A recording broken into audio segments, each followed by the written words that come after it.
I think the real problem with spending for the MTA is the fact that due to overregulation and a bunch of like weird bullshit rules, it's so expensive to do everything. Isn't it like $1 billion to open a new station in New York City? Or more than $1 billion? It's like an infinite amount of money, basically. It's infinity money to open a new station. Yes, the MTA is just the worst. Well, no, it's not, because I've been on the MTA now. I can say this with personal knowledge. It actually fucking rules. It integrates like so much of the city. You can just effortlessly bounce between area, like area to area to area for like no money, basically. It's like $3 a day if you average it out. I mean, the organization. Ah, okay, yeah, the organization, yeah, for sure. The metro itself, though, real good. Cost of adding NYC MTA station. New Yorkers pay 3 times what Parisians do to build a subway line. Ugh. It's crazy, man. Most of the overspending isn't where you think it is. My assumption would be it's time, mostly, because there are so many regulations. There's so many things you have to take into account. Every project takes forever. The longer a project takes, the more people have to be held in retainer. 1.5 billion per mile. Our new stations are way too big. That's probably true. Designs vary too much. Other agencies want a piece of the action. Politicians want to help. Labor's expensive, so is outsourcing expertise. It's probably like corruption to a large extent. I mean, it's New York City, right? A lot of old ties back then. I feel like that's New York building in general, though. It's like this all over the West Coast. They build stuff a lot faster in other countries. Consultancy eats up the cost. We literally, and like, I'm sorry, but this is like the only way to do this, okay? There's just too much capital interest entrenched in it. We literally just need to nationalize the construction process.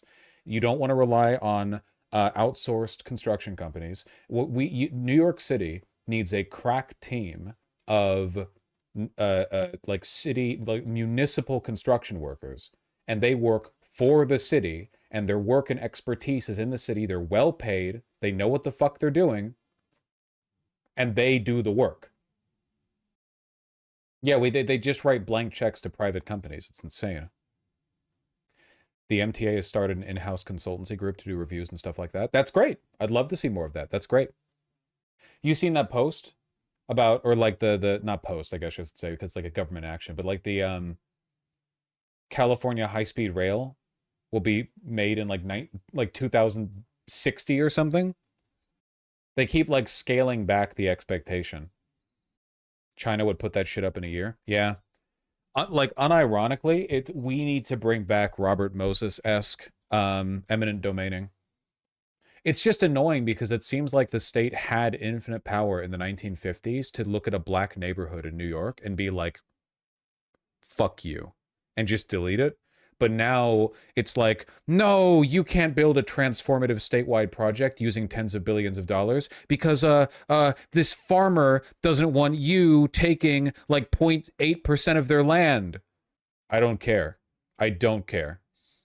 Like, should everything in society be like, no. Class the farmland. Declare war. TFRSB, you're being very contrarian today. Government shouldn't be able to steal people's land. It's the government's land, man. That's why you pay property taxes. I do regret it a bit. Motorway built around stubborn grandfather's house after he refused compensation. Oh, does he regret it? The two-story... I remember this. The two-story home in China rocked by constant vibrations, surrounded by dust and noisy builders. Yeah, that makes sense. It is like a funny Giga Chad bit, I guess. Like, it is a funny bit to refuse to move when China wants to build a highway straight through your house. But it's actually like, can we be real? Oh, is this the N-word lady? Yeah, it is. But that's not relevant to what I'm talking about right now.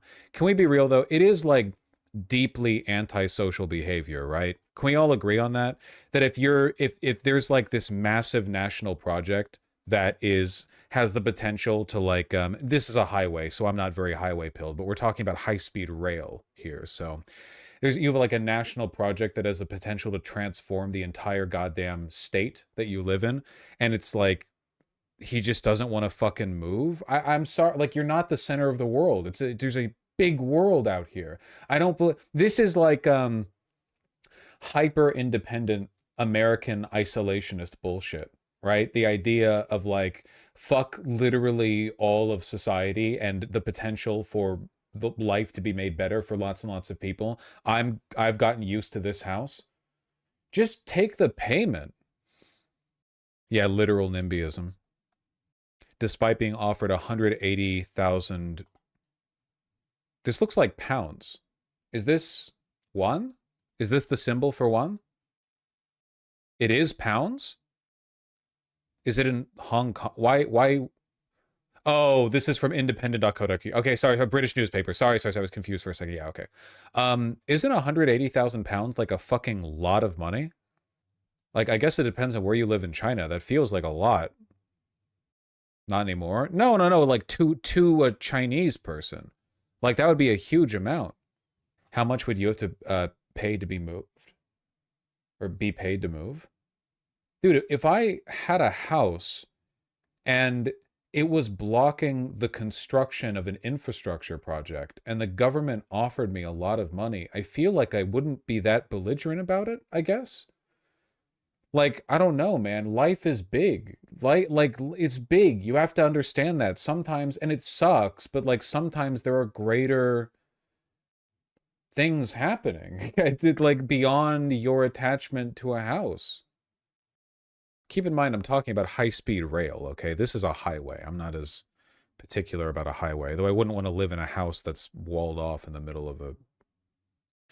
The Jinshi County Party Committee secretary previously said Huang, who lives with his 11-year-old grandson, refused to relocate because he was dissatisfied with the government's offer. After a long period of fruitless negotiations, the authorities designed a bypass on both sides of Huang's house to advance the motorway's construction. It is incredibly funny. It's just, I don't know.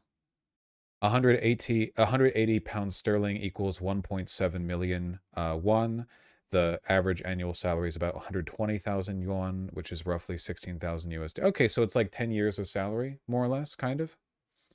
I don't understand how this guy has this level of property rights in China.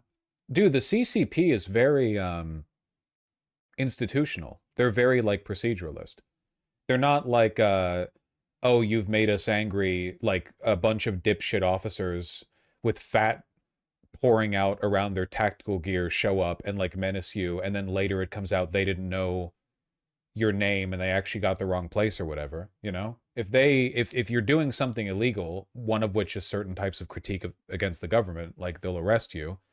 But it's not like they're more professional in how they handle their business, I guess. They're pretty lawful. I mean, like they, you know, obviously they're authoritarian, but they're not as... Well, it depends where in China. That's true. That is true. Because, like, for instance, in the Xinjiang province against the Uyghur Muslims, they were deputizing local racists to, like, say, hey, that guy's got a beard, I bet he's a terrorist. So it definitely depends where you are. But when it comes to stuff like property law, capitalism kind of relies on the consistent execution of property law. So I think it makes sense that stuff like this would happen. Only problem is when the government does that, but the project falls through and never happens for one reason or another. Sure. I just, you know, I don't know.